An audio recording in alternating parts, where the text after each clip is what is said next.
ទីផ្សារលក់អាវុធកាន់តែត្រូវបានដោយនាពេលថ្មីៗនេះថៃបានទិញខែការពារដែនអាកាសពីអ៊ីស្រាអែលក្នុងទំហំទឹកប្រាក់$107 លានដែលជាផ្នែកមួយនៃកិច្ចខិតខំប្រឹងប្រែងធ្វើទំនើបកម្មការពារដែនអាកាសនិងមីស៊ីលរបស់ខ្លួនកាសែត Defense Block កាលពីថ្ងៃទី1ធ្នូ2025បានរៀបរាប់ថាកងទ័ពអាកាសភូមិន្ទថៃបានជ្រើសរើសប្រព័ន្ធ Barrack-MIG គឺជាប្រព័ន្ធមីស៊ីលការពារពីផ្ទៃដីទៅអាកាសដ៏ទំនើបដែលផលិតដោយក្រុមហ៊ុន Israel Aerospace Industry ដែលមានសមត្ថភាពស្ទាក់ចាប់ការគំរាមកំហែងតាមផ្លូវអាកាសជាច្រើនប្រភេទរួមទាំងមីស៊ីលផ្លោងយន្តហោះចម្បាំងឧទ្ធម្ភិកចក្រយន្តហោះគ្មានមនុស្សបើកនិងមីស៊ីលបាញ់ពីលើដីទៅអាកាសហើយអ្វីមុខងារកាន់តែពិសេសនោះគឺក្នុងករណីមានសង្គ្រាមទ្រង់ទ្រាយធំតែម្ដងប្រព័ន្ធនេះត្រូវបានរចនាឡើងសម្រាប់ការពារដែលអាចបត់បែនបាននិងពហុស្ទាប់ជាមួយនឹងឧបករណ៍ស្ទាក់ចាប់ដែលគ្របដណ្ដប់ចម្ងាយរហូតដល់150 គីឡូម៉ែត្រការទិញយកមកនេះស្របទៅនឹងតម្រូវការរបស់ប្រទេសថៃសម្រាប់ការធ្វើសមាហរណកម្មទៅក្នុងបណ្ដាញការពារដែនអាកាសដែលមានស្រាប់របស់ខ្លួននិងតម្រូវការក្នុងការទប់ទល់នឹងការគំរាមកំហែងមីស៊ីលផ្លោងយុទ្ធសាស្ត្រដែលជាលក្ខណៈវិនិច្ឆ័យ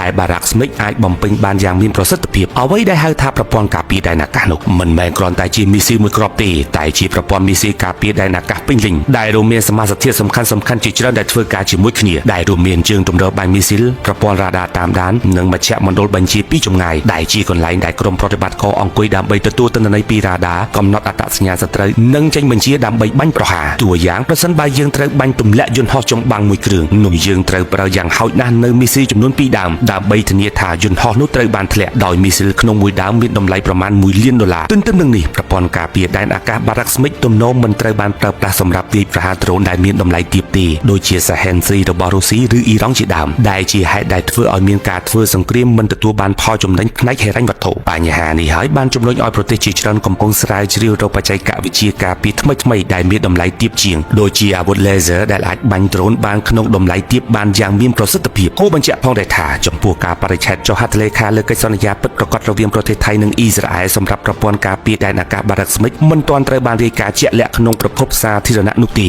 ចុះតើដ្រូនប្រភេទអ្វីដែលខែ Barrack-MIG មិនស័ក្តិសមត្រូវបាញ់ទម្លាក់នោះ